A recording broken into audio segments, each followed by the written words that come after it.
What's up, my beautiful people? So it's been 4 months since I have been on this YouTube channel, and I just want to say I'm so sorry for dropping the ball and not really being around for the end of the year and earlier this year. Just had a lot of stuff going on. I moved into a new city, got a new apartment, got a job, got let go of that job, and now I'm back to square one. And so I'm want to be able to take this YouTube channel a little bit more seriously. Not that I wasn't before, but I want to be even more serious.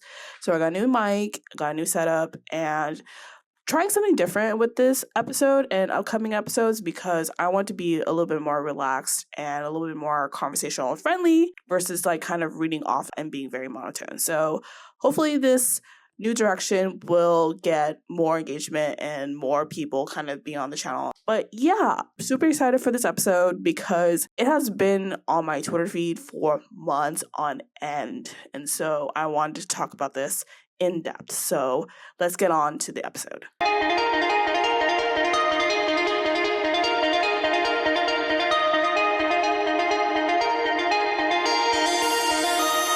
Before we dive into today's episode, I wanted to take a few minutes of my time to talk about what's currently going on in Palestine.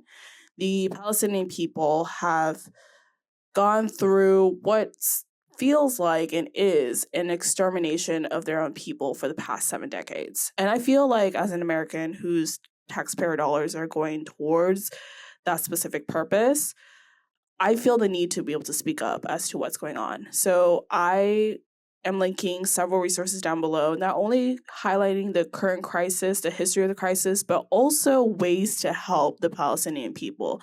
There are so many different ways. It isn't just donating, but also showing to protest, highlighting Palestinian voices, as well as demanding from our representatives for a permanent ceasefire.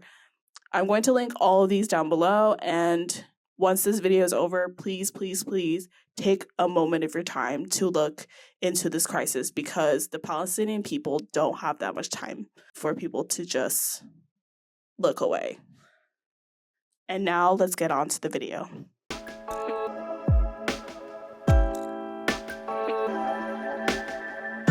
You guys are probably wondering as to why I decided to make this video, considering the fact that I started out talking about the Palestinian crisis.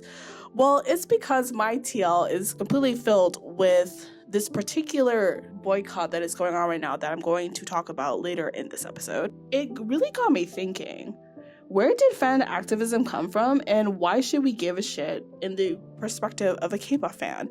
Is there really a space where activism can even happen, considering the fact that all we care about is pretty K-pop idols, pretty K-pop people, pretty Korean people dancing and singing for us for entertainment? Where exactly is the depth of it and how does that really connect to social issues is one of the things that many people are thinking, right? But newsflash, there's a whole history behind pop activism. So the definition of fan activism is forms of civic engagement and political participation that emerge from fan culture itself, often in response to the shared interests of fans, often conducted through the infrastructure of existing fan practices and relationships, and often framed through metaphors drawn from popular and participatory culture. For those who wanted to know exactly when the activism started, yes, it started within the Star Trek fans. Whether you guys like it or not, Star Trek fans are literally the Madonna of anything pop culture related, because I swear to God, every single pop culture related thing and practices really came from them.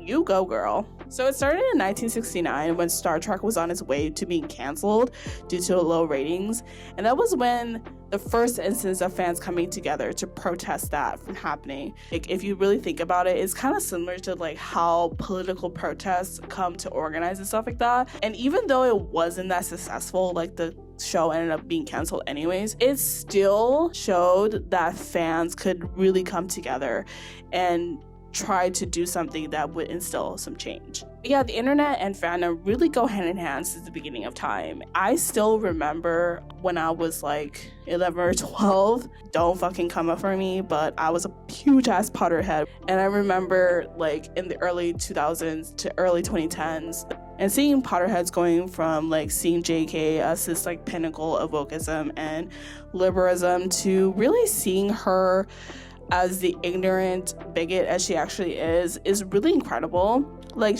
they did not only call out J.K. Rowling, but they also would go ahead and even rewrite Harry Potter to be as inclusive as possible. It was super cool, and it's just like being able to reframe the series to be more inclusive, to really highlight what it actually represents, is what really kind of made me think that yes, fandom and social issues could really go hand in hand with each other.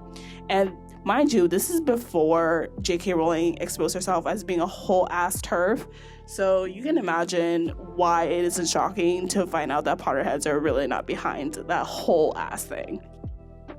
But anyways, if we're talking about K-pop in particular, fan activism has been going on since literally the first generation. The fact that fans would kind of gather around to donate to causes and name idols for their birthdays, you probably have heard of like stories of people donating thousands of dollars in the name of an idol to like plant some trees in the Amazonian forest, or like donating money to like local charities near them, or like for some starving kids out in like Congo or something, you know? Like, it's always like something that is relatively really like, it's nothing like new, to be honest. Like, obviously there's gonna be some like people that like do something ridiculous as like naming a star after an idol, but overall really trying to make a difference in the name of idols. And that was like the instance of them donating their like fans donating their money.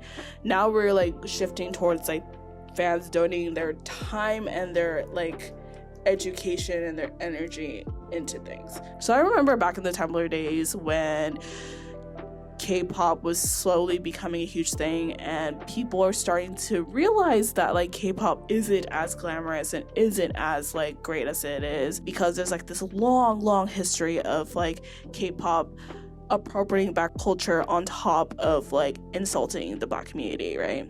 And the huge bulk of the education came from Black K-pop fans who were just already really sick of the microaggressions that are happening inside their home countries. To see that within like their own media they have every right to bring it up, right? I was on Tumblr from 2011 into 2017, which is like the height of how big Tumblr was back then, and there was like a lot of blogs that were like specifically highlighting how really problematic these celebrities are. And it started with Western celebrities, and of course it would like jump to like K-pop celebrities, because like why the hell not? Like, that is, K-pop literally flourished on Tumblr as well. And I still remember accounts like Black K-pop fans, Problematic K-pop, and Oppa Did Mean It, where they would like talk about like how X idol was really sexist or really racist or homophobic. And I just want to answer something. We're halfway through the video, but I recently just found out that Everglow-up is a whole ass Zionist, because she's out here saying that the boycott didn't work because it was stupid. I find it really funny that this video is coming out right now as I'm educating people that literally activism within fandom spaces have been going on for decades at this point. But I hope that she can learn something or two from the people who have been criticizing her, as well as people like me who have actively researched on a project rather than just talking at your ass. I'm looking at the Blackpink Olympic videos, by the way. But anyways, I hope you enjoyed this video and continue on. The intention was, at the time, wasn't necessarily to be like, oh, like these people need to apologize. I mean, the effort was there, even though it was like near impossible versus how it was these days. But it's more so of being able to highlight that these people are not as perfect as they actually are, and that they're just as human as they possibly can given their environment. Not to excuse that they're like ignorant for absolutely no reason and they should get away with it, but more so of like being able to see these people as human and not necessarily put these people on the pedestal. I think that was the entire point of these Tumblr blogs. However, there was a lot of backlash back then, and like I still remember people attacking K-pop fans who are like Black and Latino, whose cultures are being appropriated like every single day back then, and still is. There was always backlash during these movements. Even back then with the Harry Potter fandom, there were like people who would be aggressively and violently against like making it more inclusive, because like how dare you talk shit about JK Rowling in such a negative way, which not only aged really badly like milk, but like why wouldn't you want to make a space a better place? Like, I don't know, man. So all this like kind of fan activism has been going on for quite some time, and it's like kind of in the niche like Tumblr spaces or like on like fanfiction.net or whatever. But it wasn't until 2020 came around was when it really was like social issues was like the complete like caring about social issues became like kind of more mainstream or kind of the norm. As y'all know, like it's COVID time, as well as like Black Lives Matter protests was extremely huge at this time, because we all were able to sit down and see how police brutality is happening in HD when nothing else is going on. And it really kind of like catapulted when BTS donated $1 million to Black Lives Matter, which, by the way, when I was there were some people that were like ready to leave BTS because like they didn't necessarily believe in Black Lives Matter. We also have SM Blackout, which was at the time Black K-pop, or specifically Black SM fans, calling out SM on their silence of BLM. And it was very fascinating because there was this like whole conversation, right, about how SM particularly profits from Black culture, from the music that they create down to the styling specifically.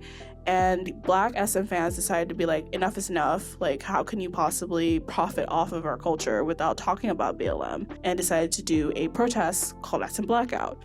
And this also, I think, sets the precedent for a boycott that is happening right now as we speak, that I will get into later in this episode. But it's just really amazing to see the level of organization, particularly from marginalized communities, that instead of like sitting down and grieving about what is going on in the world, they would rather come together and organize. And I find that that's probably the most powerful thing that you could possibly do as a fan. And it is not only happening within America specifically, although like I do live in America, so this is kind of more like America centric, but it's also happening in Asia as well. Particularly in October 2020, Thai K-pop fans came together to boycott their government, and they supported protest efforts, including generating money for safety equipment, donating to other orgs that supported the agenda, as well as like having a bail money fund for those who are arrested. And specifically, SNSD fans donated and raised up to $25,000 in 9 hours, which I think is so freaking cool. I still remember back in like 2017 when student protests were happening, and it was specifically to get rid of the female president, Park Geun-hye at the time, who really fucked up. And that's not even saying, like, that's not saying mildly, as to like what is going on in her government and stuff. And it was like at the height of her political scandal.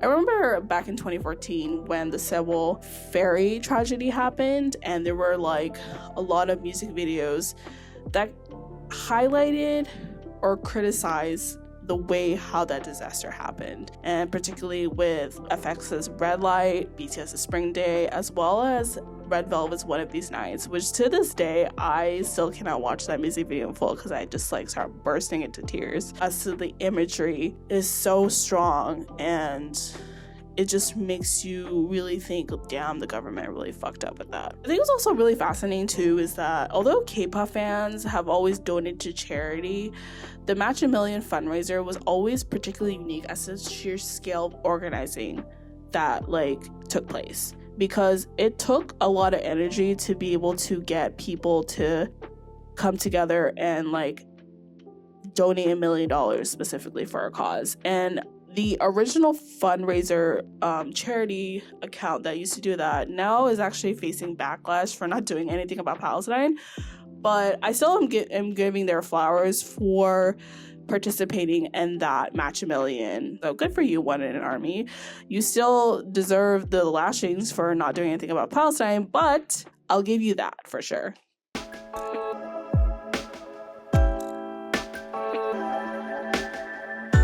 Should we give a shit, right? Like, should we care about things that are happening inside the world, because honestly, like, pop culture is like a little bit vapid. We're out here just collecting silly little albums and silly little tiny pictures of pretty baby girl men. Like, what can we do to change the world, right? Most of these celebrities, to be honest with you, if they are politically forward, they're not going to say anything that is so political in fear of being ostracized or being blacklisted or whatever, right? And these are also the same people who benefit from the capitalist system that puts them where they are today, and they're not going to try to disrupt that shit, because like, who would want to shoot themselves in the foot? For example, Beyonce created Lemonade to highlight her blackness, but at the same time, she also made an album with Jay-Z that literally talks about them being rich and famous and etc, etc. We're not going to talk about the Carters. Like, the Carters was a terrible album. There's also this idea of slacktivism, which is performing surface level actions such as buying a product with an activist slogan to give the illusion of support without actually engaging in meaningful change.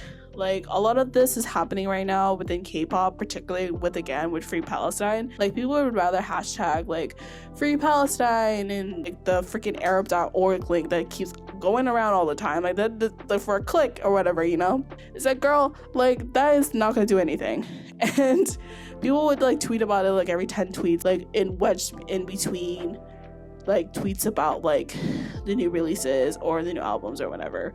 And it's just really not that helpful, because like, you're not really contributing much to the space. You're not amplifying Palestinian voices. You're not donating your time or your money into like donating eSIMs or like donating food to Gazans and like all that stuff. Like, it's not necessarily doing anything. And I think within K-pop in particular too, like Korean pop companies, the industry is just going to basically focus on global capital instead of like, and that requires a pledge of being apolitical in general in order to appeal to the most people possible, aka white people, right?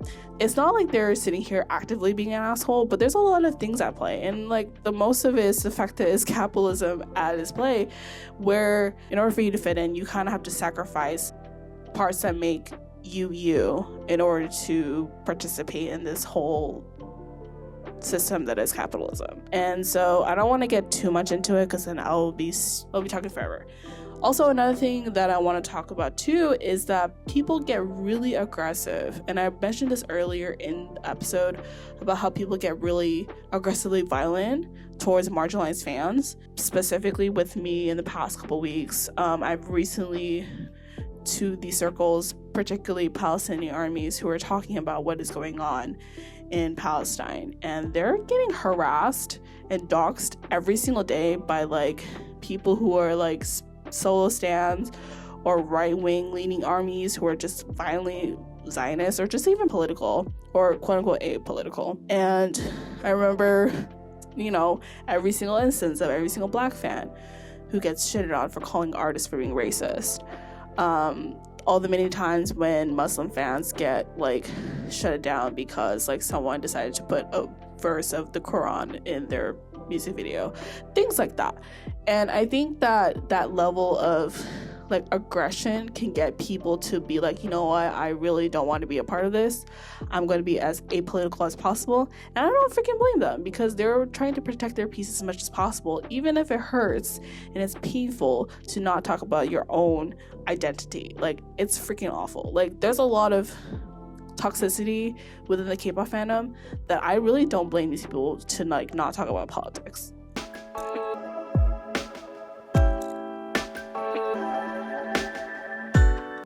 But the thing is, we need to give a shit, okay? We need to give a shit because there's a lot of things that are happening in this world, and people have every right to feel anxious and worried about these particular things because it affects them. Fandom is always a place to learn about more things passionately for a variety of different topics. And of course, social issues is going to be one of them. Jason King from Pitchfork says, given these high anxiety times, it feels impersonal for pop stars to sit idly without offering publicly commentary about the world-defining issues that affect them personally. We also live in a time where social media is like literally the only way, or sometimes it feels like the only way, to access to artists and getting to know more about these people, right? And as social media becomes bigger, artists are become more and more unfiltered versus like the old times where like most of it gets scrubbed out by TV. And I think that there's a movement happening right now, post-COVID, of like, do people actually care?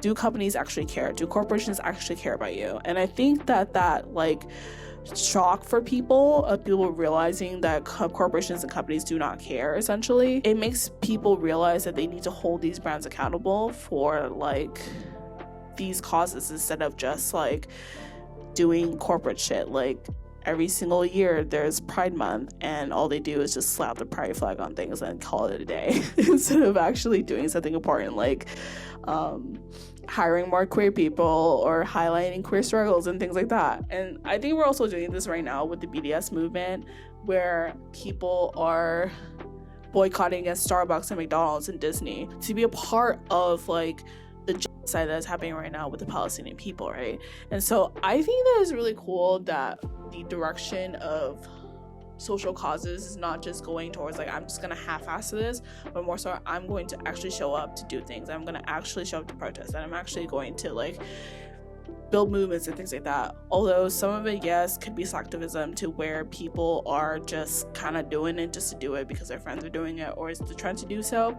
There has been more of like an effort recently, which I really do appreciate. But I think one of the biggest things for me personally is that the K-pop fandom and the community is so diverse.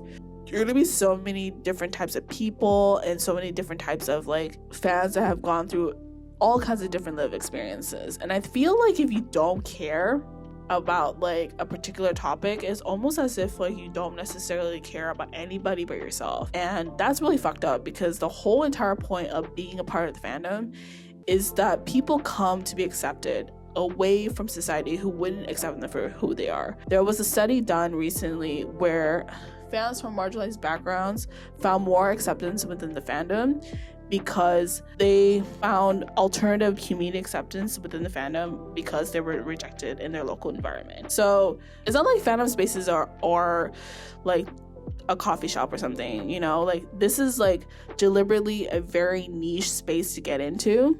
So if you're not accepted in that, it's like a blow to this person, like personally and, you know, psychologically. So it's just really fucked up if you can't even be accepted in a very niche spot in the first place. So I think that in itself is like makes people think like, okay, like I maybe should not be an asshole.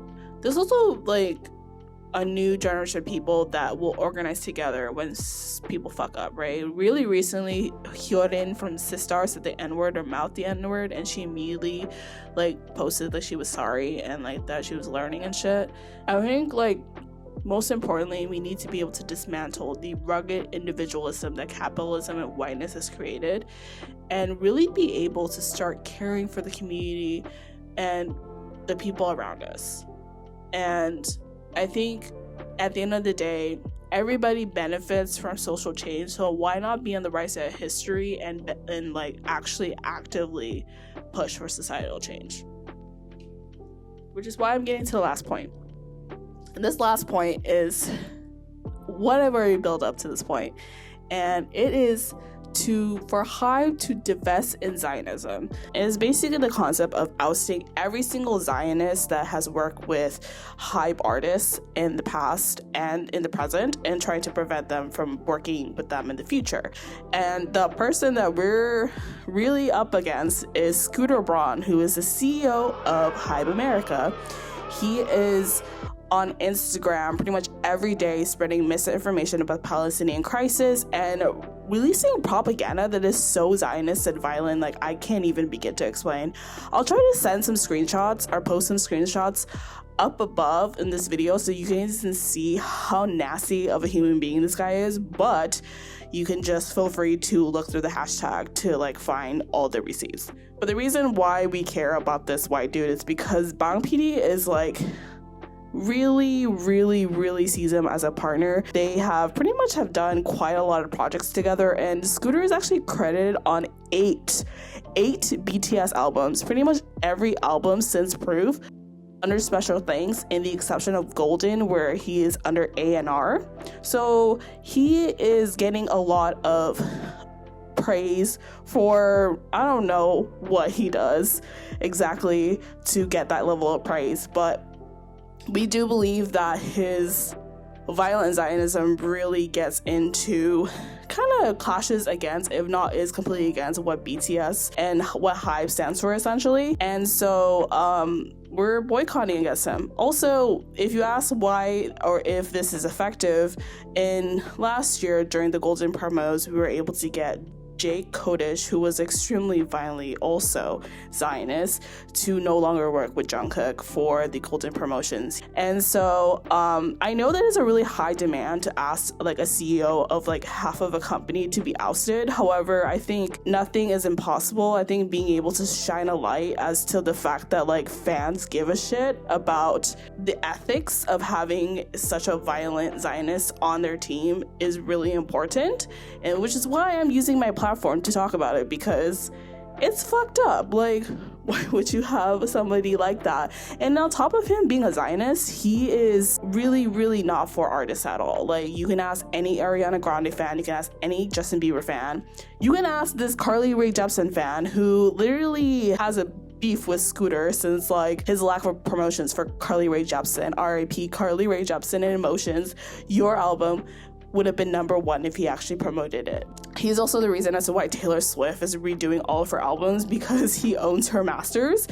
And you never know, like that level of fucking bullshit could easily happen to anybody in HYBE. So I think he's a fucking asshole. I think he is someone who just leeches off of other people's success and stuff like that and actually not doing it himself.